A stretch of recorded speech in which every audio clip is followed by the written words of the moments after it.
I said, well, let's try Googling the worst neighborhood in Chicago in real time, like right now. I'm not talking yesterday, right now. And when they Google it, there were 10 or 11 people who were just shot and murdered. I said, we have to go there. And people said, whoa, the studio won't allow that. I said, no, we have to go here. I watched the body language of Daniel Kaluuya. I watched the body language of Dominique Fishback, Charles King. We had to do a lot of changes. The title, script, you know what I'm saying? We came out with what we referred to as a dream team. So hear what I say, for it is the truth you see. There can only be one, the original. OG, 2 letters that define respect. Welcome to the original OGs. I created the original OGs to document the forgotten parts of American history. I want to recognize and give a voice to the men and women that have climbed to the top of their game. Believe me, the men and women that sit in front of this marquee have been authenticated as original OGs. My name is Mr. Rick. Welcome to my world, a world of the originals, the unique. Welcome to the original OGs.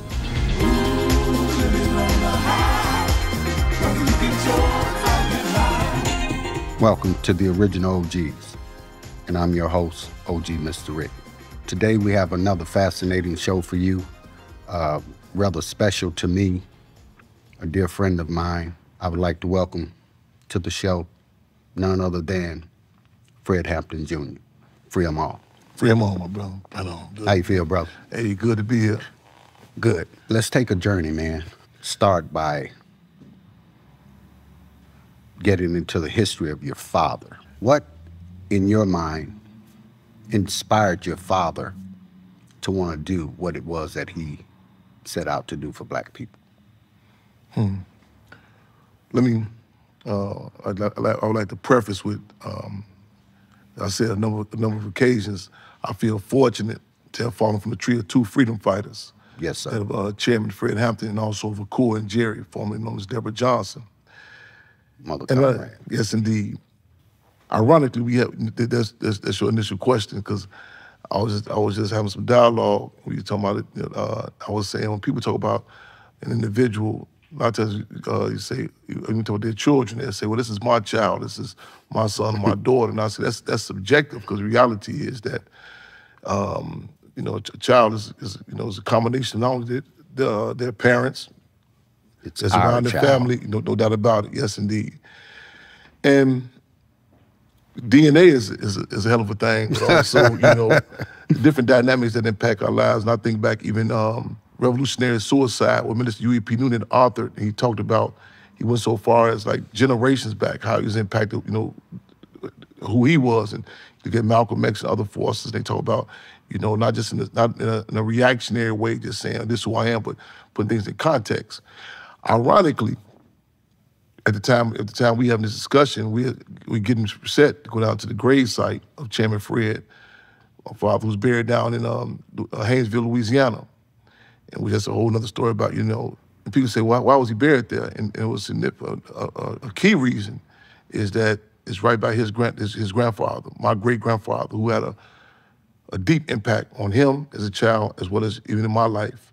I think back on stories that, not to sound cliches, but war stories that my mother told me that, dialogue that her and Chairman would have, and he would tell her situations, when he was a youth, when he was a child, how his grandfather, took him around and gave him the history of, parts of Louisiana, but just, with our people in general. So as a child, I definitely give a lot of credit to that individual, Mr. L.E. White. And then, I constantly, engage with people. I hear a lot, again, war stories, people that grew up with them, and, classmates to talk about, war stories such as him being 12 years old, even going to school, where his older brother, he had 2 siblings, an older brother and an older sister. He was the youngest. His older brother was in school being accosted and assaulted by some white boys in the school. And this before he became the chairman. He took a wagon full of bottles and went over there and dealt with it, And then he about 12 years old, him seeing different, dealing with contradictions such as no swimming pool facilities for black children. So it's, so I'll be hard pressed to pick out one point. No, I get it. Yeah, my mother, who grew up in the village, she was the oldest of 3 siblings. And ironically, she went to elementary school named Irving, and Chairman Fred, then Fred went to school named Irving too. But her connection to our people, you know what I'm saying, in different situations, I hear from her on a continuous basis. So again, I feel fortunate falling from a tree of 2 freedom fighters. See, and that's what this story is about.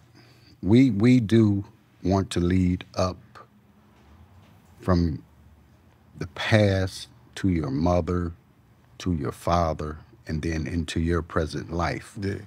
It is my perception that you can't really know the person if you don't know something about their past and their upbringing.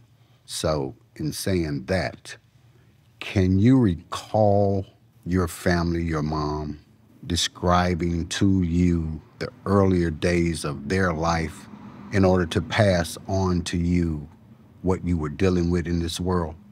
It was, and it remains to be so intertwined in my life. I think back, like, situations such as something that may seem ordinary as children patronizing the ice cream truck when the ice cream truck comes down the street. But with me, there was certain dynamics, like when you in an ice cream truck, I would have to look, even as a child, in particular as a child, I had to make sure it wasn't a good humor ice cream truck. And I recall, a lot of my colleagues or children around my age, I'm talking, this preteen age I'm talking about. Yes, sir. They would make jokes about, like, oh yeah, make sure you don't eat good humor ice cream. And this is something that we still to this day hold to, being the fact that one of the cases, in fact, a major case that Chairman Fred was framed with was the infamous ice cream truck robbery, in which the state had claimed that he supposed to took $71 worth of ice cream from a good humor ice cream truck. The guy's name was Neville, the driver of the ice cream truck. Stuff like that is in my brain, Took that ice cream and passed it out to the children. They said Chairman Fred took the ice cream and gave it to the children. In his defense, he said, even though they lied on me, made me have to be a thief, they made me have to be a Robin Hood type of thief, showing the true nature of a Panther, giving to the people. Ironically, too, the brother who came forward said he the one that did the ice cream. The state said, no, we want Chairman Fred. Situations such as that, just, it was never just a sit-down conversation with just a book or just, it was, intertwined, every aspect. I remember walking, getting with some other children, we may have been cutting class that day, and they asking our name, and people saying, why you gotta give them an alias, Right. It was second nature to me. You were present in the transition of your father, which was an assassination of your father, being in your mother's womb, in her stomach at that time when all of this took place. Correct. So as you grew up, not really being able to touch and feel your father, and information coming from secondhand sources, what was that like, not to have him in your life, but yet the presence is very strong, because I know your mother kept it alive, but you're constantly meeting people that are telling you these histories, and then you have to investigate them to make sure that they're true. I said in a poem I had written before, a poem entitled To Chairman Fred on Father's Day. I'm paraphrasing what I said. I said, a lot of people want to know, how does it feel to be sired by you? To be loved by the people and sweated by the you-know-who, referencing the government. If I had my choice to do it all again, I would choose to be your son. And by the way, Daddy, that lady that you chose, she was the one. I think back, watching the old VHS tapes, Chairman Fred speaking, and actually getting into fisticuffs with brothers in the basement if they would laugh at the clothing that the Panther Party had. And I would say stuff like, man, they giving free breakfast, y'all tripping about their clothes back then. And I recall even struggling to hold my hands down when I spoke. And until after I seen Chairman Fred speak, how he moved his hand, I said, oh, this the business. I'm good with this. Right. Community was a classroom for me also. I recall situations. I definitely don't want to romanticize it. I remember being in, I think it was the 7th District Police Station. It happened to be 7 or 8 of us with the last name Hampton. And a younger police that came in the room said, which one of them is related to D. Hampton? Yeah, which one of y'all Right, is right. Now this ain't the Price is Right. Ain't Right. Ain't everybody gonna say, come on down. So nobody responded. So an older police came in and he pulled a file cabinet open and like a fresh photo of Chairman Fred and put it next to our faces. And I was like the third person. He said, You're the one. He said, it's your man right there. Those are some of the different dynamics, growing up. And like I said, it was second nature to conversations in the house. Right. About who Chairman Fred was. At some point in your life, you become disgruntled, it appears to me, and you begin to buy into the life that existed in the streets. Mother Comrade has said something to the effect in regards to fellow Panther Club, Tupac.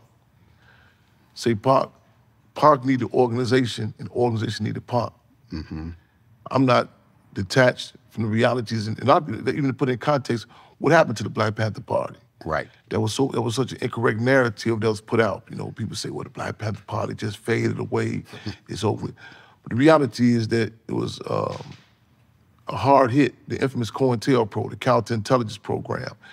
And the way that Chairman Fred and Defense Captain Mark Clark, the way that they were assassinated, and we stress that word, it was done in a way to send terror, to terrify the people, horror to horrify the people, that a lot of people was even fearful to speak about who Chairman Fred was. And I remember being suspended from school, just making mention of him, The military defeat, I distinguish that from, because as we said, the Black Panther Party, ideologically, they won. Because you can make mere mention of the Black Panther Party, people come to life. Mm-hmm. But as our community in general, people say, what happened, to the movement, why people didn't go on, so on and so forth. And the deal is, the after effects, ongoing effects of COINTELPRO, there was some agent provocateurs, In fact, we said with the movie, Judas and Black Messiah, William O'Neill was not the only one. He was not the only agent provocateur. And that whole structure, again, now the military defeat of it and the ongoing wiping out of any discussion. A brother in Maywood, Chairman Fred, where he grew up at, he's 53 years old. Mm. While watching the movie, he said something to the effect that his father asked him, how do you know about all this? He said, his son, Chairman Fred, told me. Right. He asked his father, he said, Dad, why didn't I know?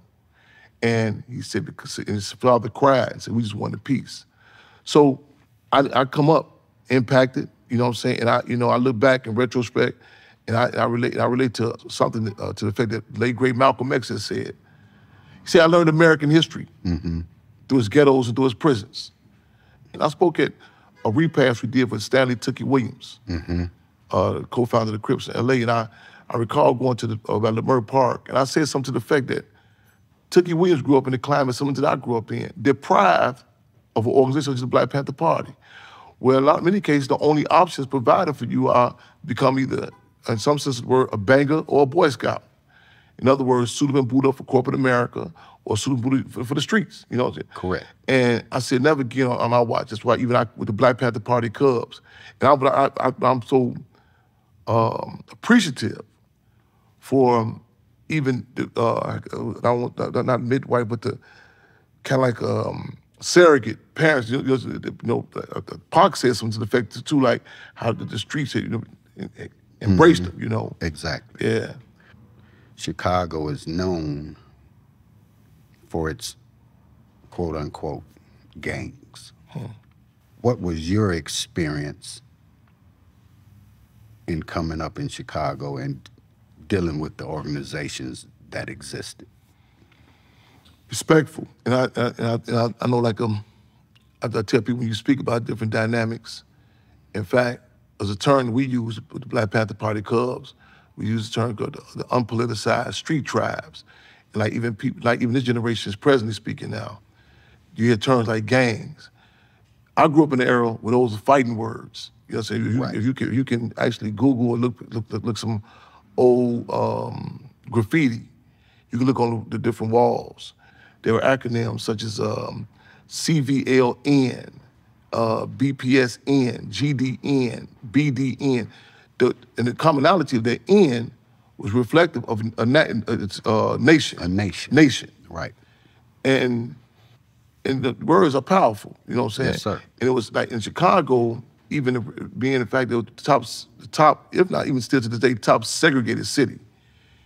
The question of race and class, but in particular race, is something that, you know what I'm saying, that impacts every aspect, from the businesses to the dialogue, to the electoral politics, to that of the street organizations. Yes. The word black, it was a clarity, you know what I'm saying, of that. So I was, you know what I'm saying, to be able to work what I had to work with and get some of the positive aspects, reaffirming of a question, something I don't take for granted, of nationality. Not in an abstract way, but in a theoretical, in a practical way. Like even the different, Chicago, the street organizations, and I know a lot of youngsters, you hear them say gang, gang, but again, when I was growing up, those are fighting words. Right. The term, like even the geography was impacted by that. There were certain locations that people would say, you know, where you going? And actually, a lot of people couldn't even know the actual streets. They would use terms like, you know, with Murder Town, Motown, right. You know what I'm saying? Right.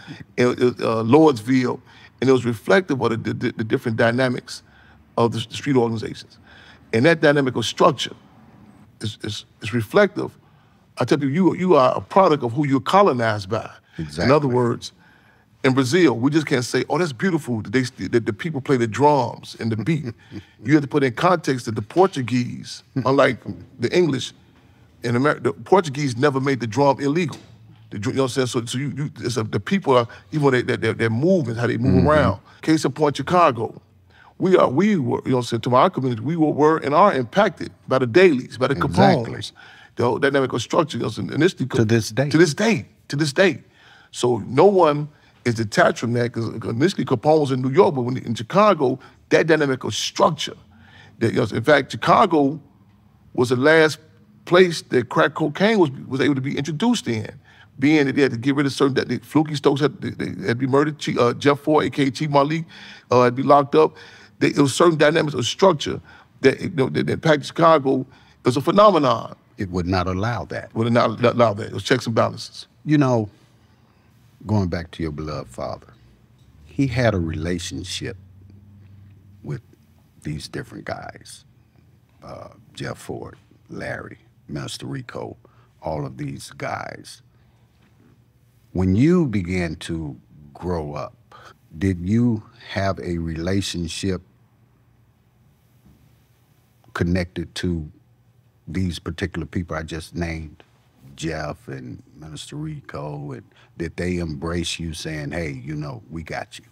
Ironically, there was a moniker that was given in the infamous Menard prison, Menard concentration camp. When Chairman Fred was there in 1969, and I was there in 1999.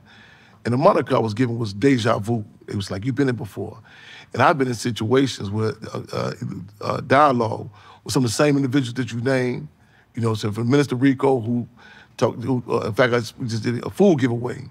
And we would talk, he was talking about similar discussions and dialogue he had with Chairman Fred, to that of an event I'm supposed tomorrow with Larry Hoover's son, to that of Jeff Ford, Chief Malik, some of his children, and ironically, some of the same dialogue struggles, you know, to the point that sometimes I sit back and say, whoa, it's like history, you know what I'm saying, repeating itself, you know. And it wasn't, I don't want to romanticize this either, under contested conditions. Right. Reference me as Chairman Fred. I said under contested conditions. I tell people, like, you know, it's not like some sort of dynasty where you say, okay, you're his son, you're gonna be the chairman. Right.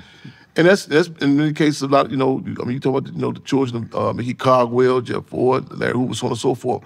Contested conditions. It's, you find out who you are, and and so I appreciate those contested conditions. Right.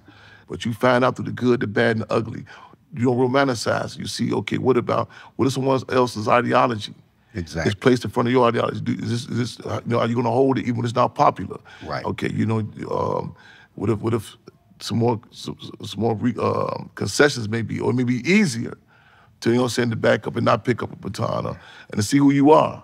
You know? I get it. Yeah. So in that period of your life, in experiencing these different organizations, you yourself ended up in a situation similar to your father, and you end up in the penal system.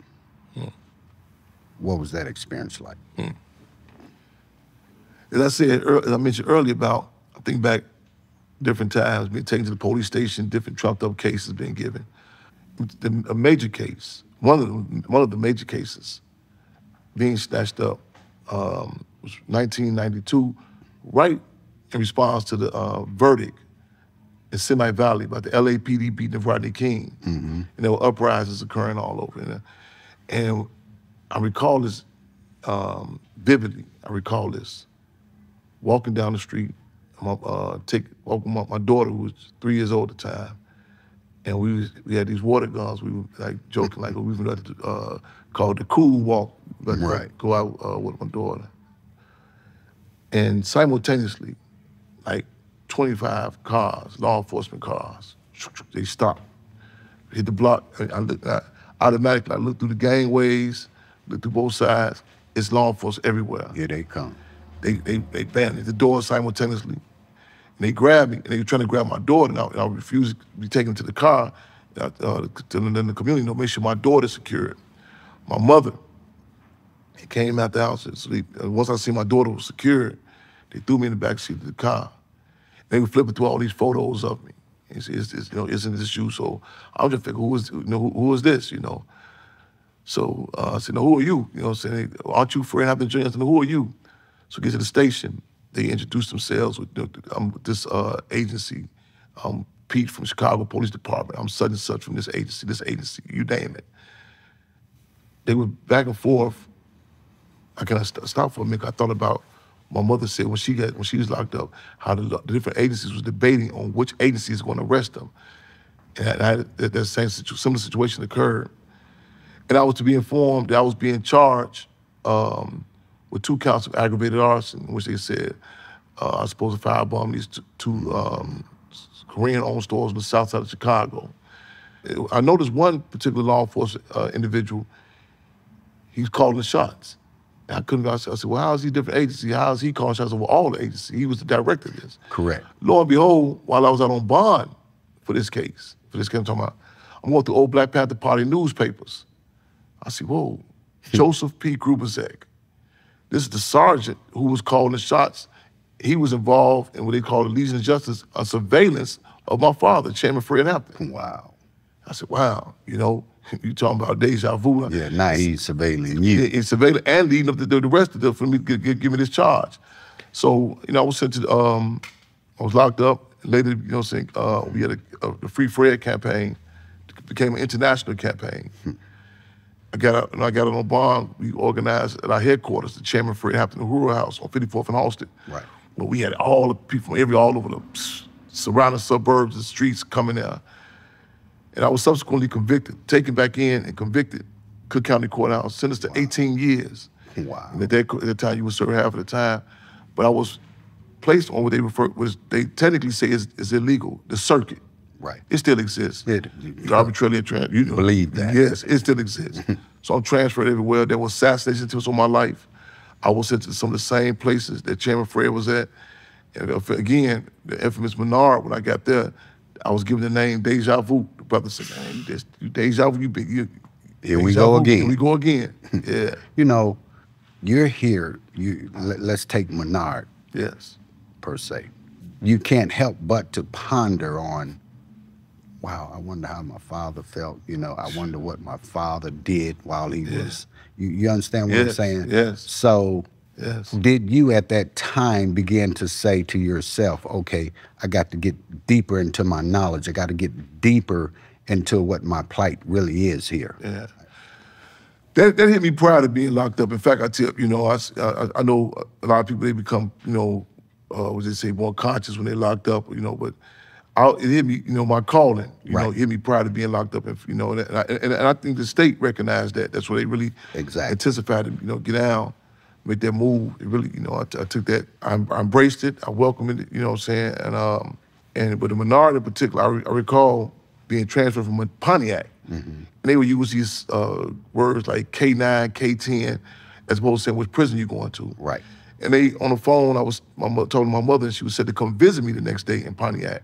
They cut the phones off. They said, pack your stuff. And they had me set to be shipped. And when they said, when I overheard the word Menard, that's it, like, ooh, again, deja vu. And then, you know, got there, the population, and they stopped me as soon as I came in, went through my property. And a Chicago Sun-Times newspaper had a picture of Chairman Fred, and they referenced this gang material. It says he has gang material. Oh, wow. And I was sent to isolation, and I got there, North Seg, Menard, and brothers were hollering all through the gallery. He's here, he's here. Actually, other prisoners, you can hear it. You know what I'm saying? And Menard, just for those who don't know, I mean, you would think it's back, I mean, it's the 1800s, you know? Right. You know what I'm saying?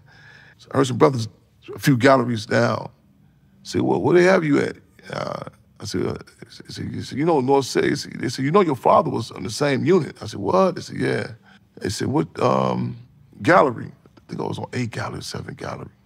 And I told them the gallery, and they said, oh, it's the same gallery he was on. Might be the same sale. Another brother said, what sale? I said, you know what? Let's hold up on this conversation for a minute. Right. You know what I'm saying? We getting a little too close. I said, give me a minute, let me take this in. And in fact, to this day, they say that the guards still have my picture and his picture in the gun towers right now to this day. Wow. We always hear guards and, you know, talk about the situation when he was there, as well as I came into contact with prisoners. Right. Well, some prisoners in particular told me once that when he got transferred to Menard from Stateville, the deal was these prisoners who worked for the administration, they were supposed to attack Chairman Fred. They done this before for other problem prisoners. Mm-hmm. But when he got there, they say Chairman Fred politicized them. They say they told the warden, we own Chairman Fred's security. Right. Anything happened to him, we own you accountable for. And these are actual prisoners who was going to do this, told me this. They're purposefully, ain't no secret to it, they're purposefully running you through this situation just like they ran your father through it.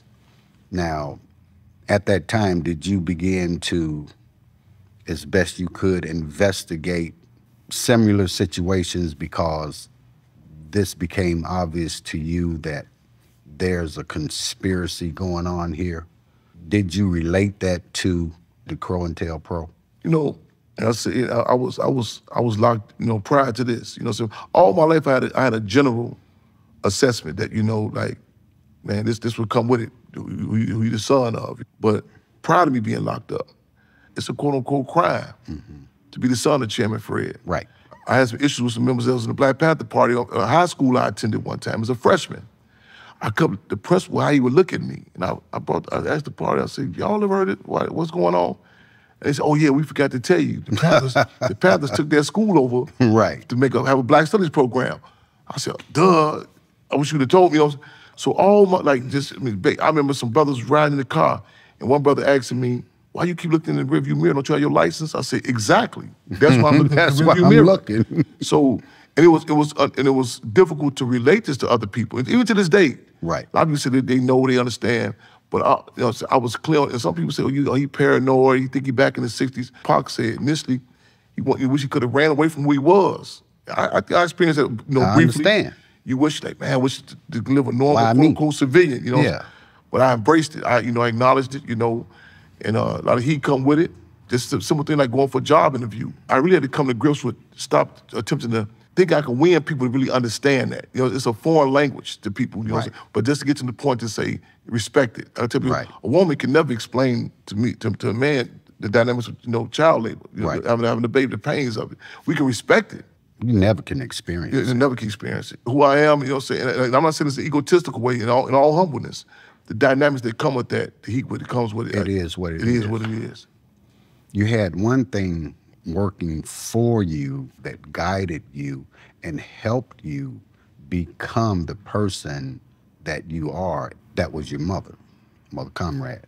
So I know she's a strong woman. She's never thrown the fight down. You and I are personal friends. And No doubt about it. I can remember saying, well, Fred, so-and-so, so-and-so, and Mother Comrade would stop me and say, that's Chairman Fred. You understand what I'm saying? She'll play no games with that, That's my A1 from day one. Bam. That's my Cool and Jerry, formerly known as Deborah Johnson. That was my first jail cellie. That's my first time being locked up. My birth certificate was almost my death certificate. Exactly. December the 4th, 1969. She was 8.5 months carrying me. And, they talking about the impacts that you experience. fact, it was just recently, I think 2 years ago, after the movie, the release of Judas and the Black Messiah, I recall having a discussion with the staff, with the cast, producers and everyone. I said, it just dawned on me and my mother that to this very day, we both wake up at approximately 4:30 a.m. every morning. Right. Every morning. Every morning. Every morning. Wow. And just for the record, that's the approximate time that they kicked the doors in and assassinated Chairman Fred and Defense Captain Mark Clark. Wow. In fact, I remember I was talking to another brother. He was locked up. His mother we talking about his case, and his mother, she overheard me. She said, "You call your mother comrade?" And it's stuff that we took for granted, that we take for granted. Right. It's not just doing Black History Month or when it's politically correct. It's in us. Exactly. And sometimes it can be difficult, what I'm saying, like to relate this to people, But she's a comrade who, the impact with me, I think back when I was approximately 12 years old, when a book deal proposal brought, and this is one of the occasions that we had no heat, our gas was off. Right. One of the cold winters in Chicago. And she wouldn't go with the book deal. They was raising up the police as these heroes, and she wouldn't go. Even when other members that may have been in the Panther Party or family members went that way, they was pushing her. This is before the youngsters started saying get the bag. They was like, "Why don't you just go for the money?" Right. And under contested conditions, I recall her position. She says it's a no-go. And it remained principled like that, to this day. Until this day. I feel fortunate. And as you said, with the structure, the respect. One lady said she couldn't understand, she couldn't relate to the fact of her covering over his body when he assassinated. And another interviewer said, "How did you feel to cover over your man?"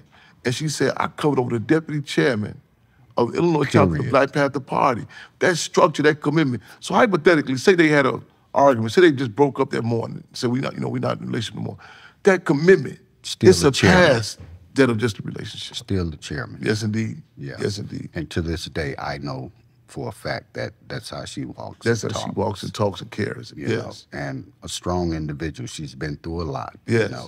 When they started wanting to shoot the film that was out, you and your mother fight these people in order to keep this story as truthful and on point as possible. She was relentless. Yes. You were relentless. Yes. In not allowing them to fabricate the story Yes. from a Hollywood point of view. Yes. That's her strength. Yes. Initially, we heard word that people talking about doing a movie on Chairman Fred. We were dismissive. We just, okay, here we go again. So many cases, people say they wanted to talk about the chairman of the Black Panther Party, but they really don't want to. Right. The script has already been written. In fact, this was the case here also. Right. Literally, the script be written. So a lot of times people just say, we just need you to be the face, and we're going to tell our version of the Black Panther Party. They come into contact with people that say, okay, I'm willing to go along, whatever you want to do, whatever narrative you want to put. But that legacy, we hold on to it because what it done, not only in my life, but so many people, look at that climate, it was a different sort of relationship, different sort of music, a different sort of discussion. Again, a lot of us say we want the truth, but is that the movie, A Few Good Men, Jack Nicholson's character said, you can't handle the truth, you know what I'm saying? Right. So we back and forth, and we heard about it, and I said, well, wait a minute, we had to meet these people, people Right. talking about playing my mother, Chairman Fred.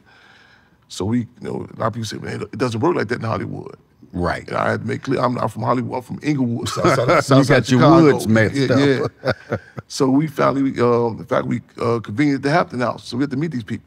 The house that Chairman Fred grew up in.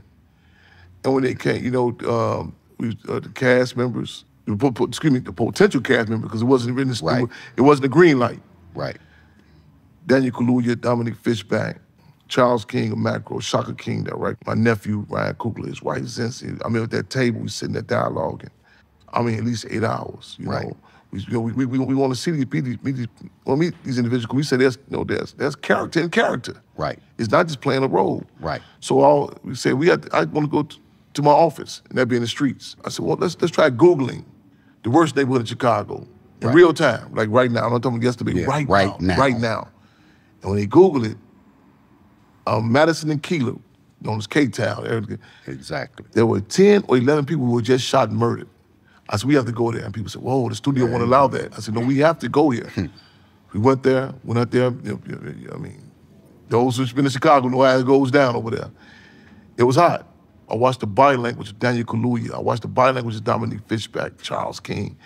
And that helped win me to certain points of unity. But we had to do a lot of changes. The title, script, you know what I'm saying? But we came out with what we referred to as a dream team. We have an ongoing relationship, and the cast, the producers, and again, there were clashes where what may be advantageous speaking from a movie perspective, if it would clash politically speaking, so there were different dynamics. Like, we had the press as we say, hold a party line, but at the same time, understanding, that certain amount of entertainment has to come into getting people, to watch the movie. But for all practical purposes, and I'll say this, there was more truth and authenticity and sweat involved in that movie than any of the books that you've seen written about Chairman Fred. Beautiful.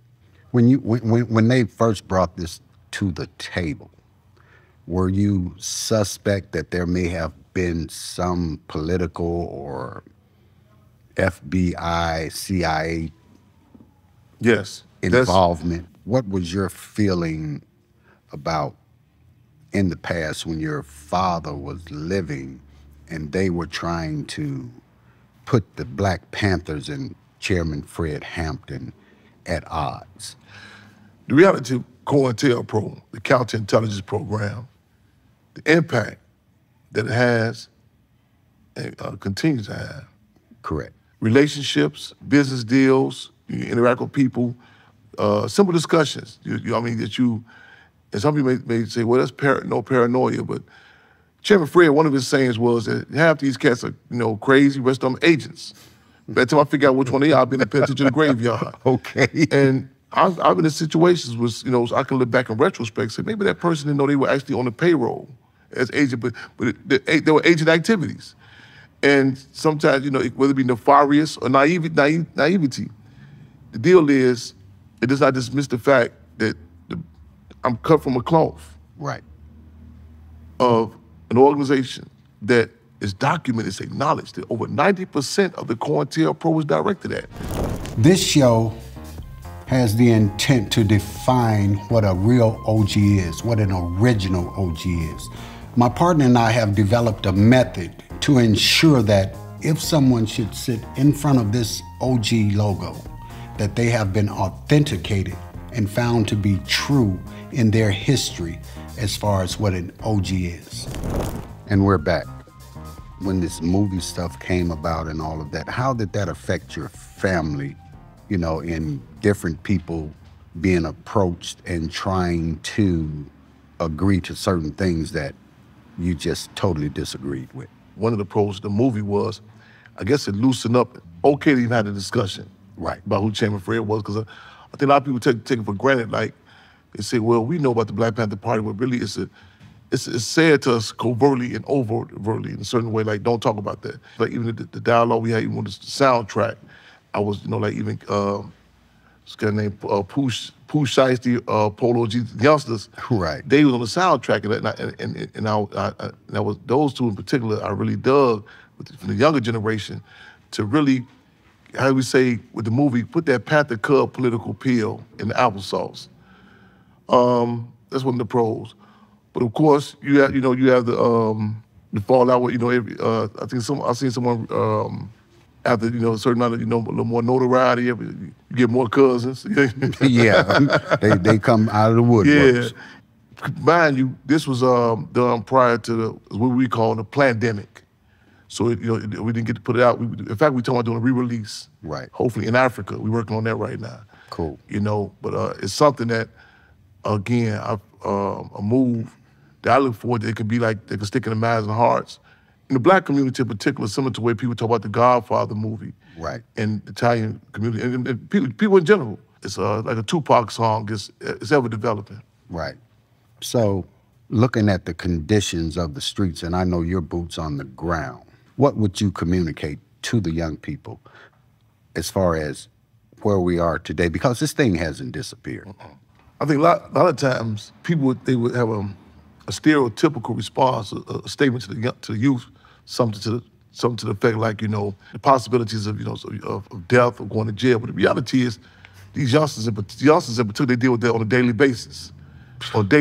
You know.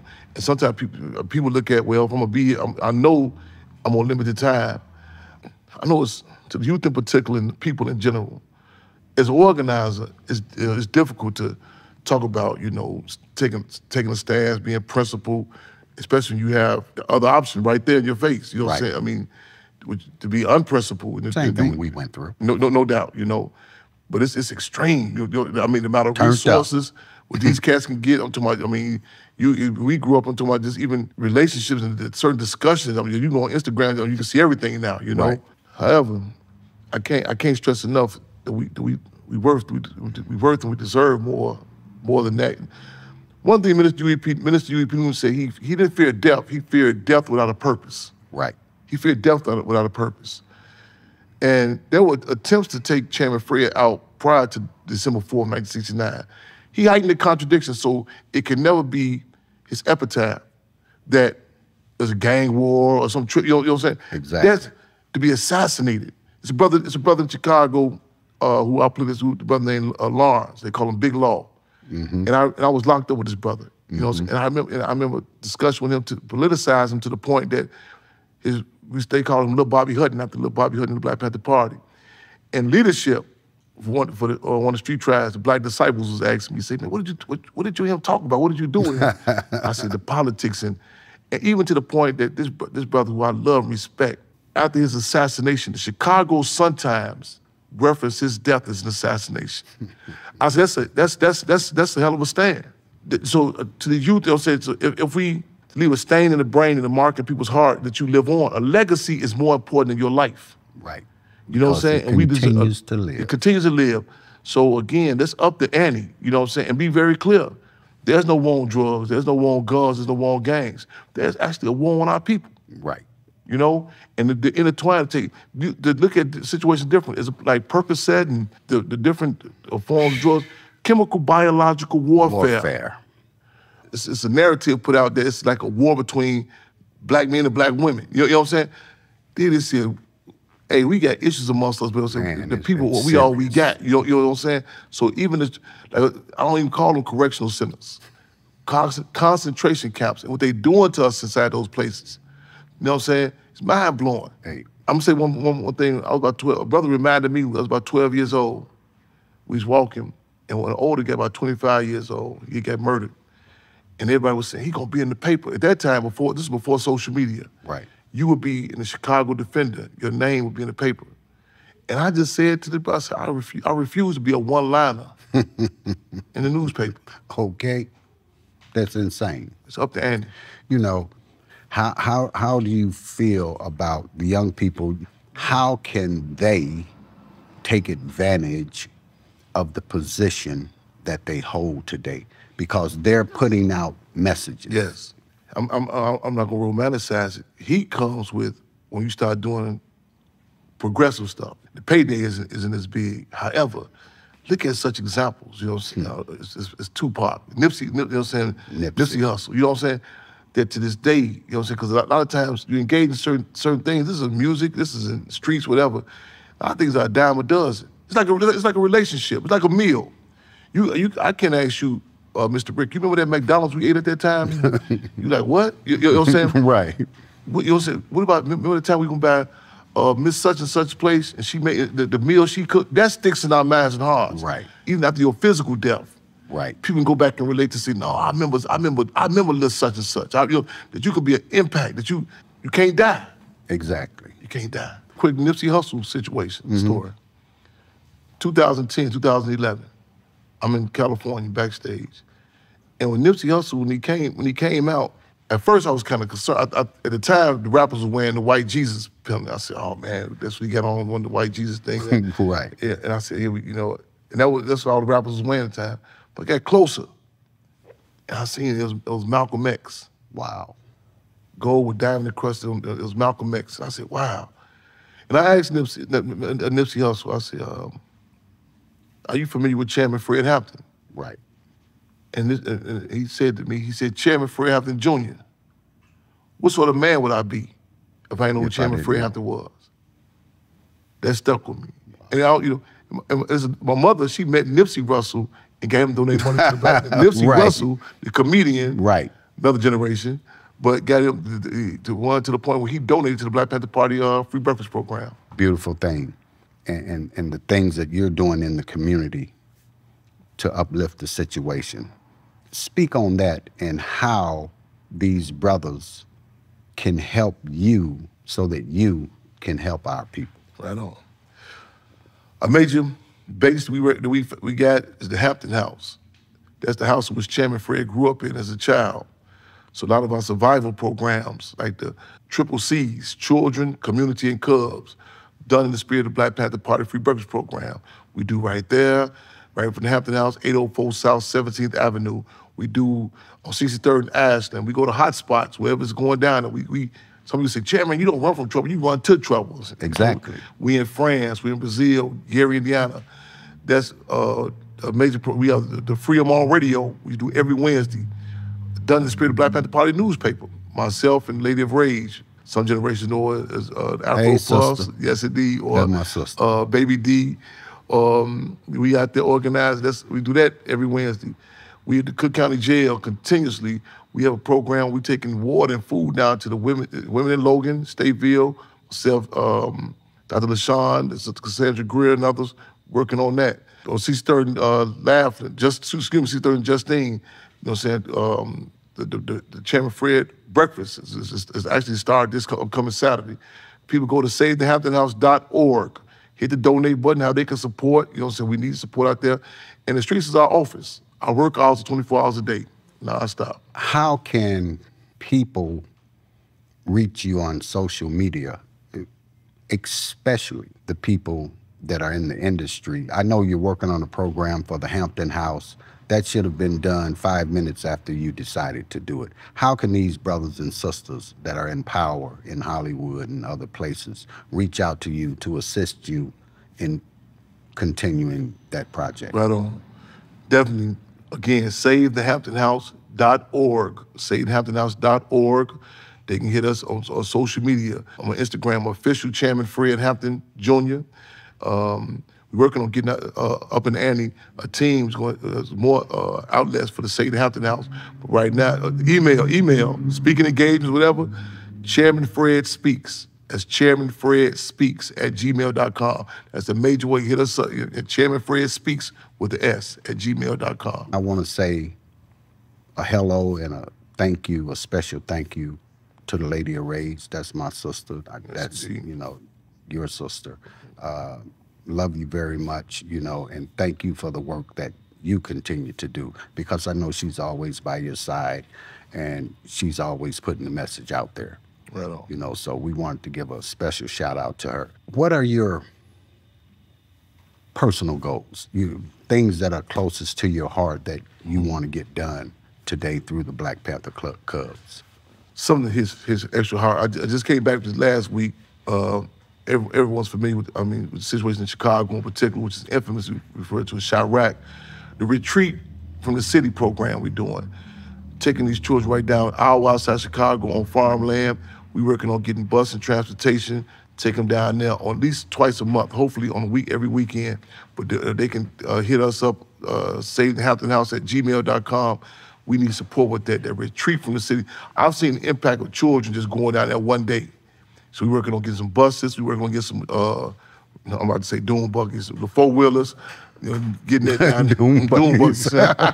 See how disconnected, yeah, whatever the little rides is. Yeah. So we taking them youth down there. It'd be like a transformation when them youth go down there. It'd be like a Jenny Craig commercial before and after. Wow. You can see their energy be, yeah. So, you know, I know you know a lot of people in the industry, yes. You know, entertainers and yes. all. Is there a not-for-profit organization that these brothers and sisters can donate to, yes. and then they can write it off on their taxes? No doubt about it. SaveTheHamptonHouse.org. It's a donate button on there.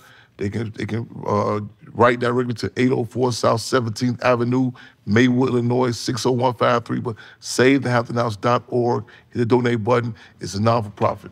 Can you define what an OG is to you? First, let me premise expressing appreciations. Yes, sir. Y'all, you know what I'm saying, for being here. Yes, sir. Because deal is we're going to get to every avenue. We're going to get, possibly get the word without out. a doubt, you're my friend. You're my brother. You got to believe it. Yes, indeed. Before you answer that question, like I said, you're my friend and you're my brother. Yes. And you're also the godfather to my daughter. We work in the sync. I wanted to get it out before you. I saw you trying to get it out there. No doubt about it. I'm honored. Yes, sir. I'm honored and humbled. You know what I'm saying? Man, love my goddaughter, man. Yes, sir. I think it's imperative that when people hear certain terms, like, you know, you distinguish, you said the original gangsters, and you talk about gentlemen. And I tell people they just see these terms in, I guess, in a cliche sort of way. But you also, on the tag team, which you emphasized about individuals who've been through certain experiences. And even with the other brothers that you interview, I've seen that too. You tapped into my experience, your experiences. And that's something that, in many arenas, people are forced to say, okay, deal in absolutes. Like, okay, I don't know about this. I'm in this life, so on and so forth. But that's our experiences. People should relate to that and take advantage of that. Exactly. You know, because in many cases, individuals, youth in particular, are giving individuals who speak in a foreign language to them. That even, they may have good intentions, but a lot of times they say, man, I can't relate to these people talking about. They exactly. They need a GPS map to find out where I come from. Right.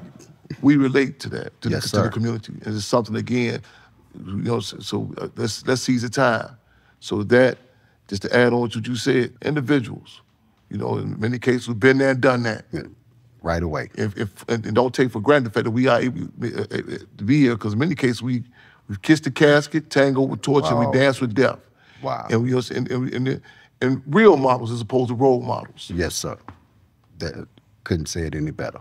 Real models. We all have to relate to each other so that we can understand the situation that we're in. Don't forget, we've been here 400 years and it ain't never been to our advantage. So let's not get lost in the sauce. So, my brother, thank you. This ain't the last time. It's been many, many years, brother.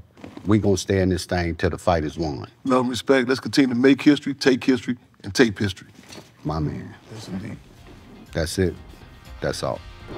We have created this show so that men and women alike can come forward and tell their truth. If you have people that you believe to be an OG, go into the comment section. Write us. Let us know where to find the history so that we can authenticate it, bring them on the show, tell their story so that we can add to the American history. That's it. That's all. The original OG. The original OG. Living life.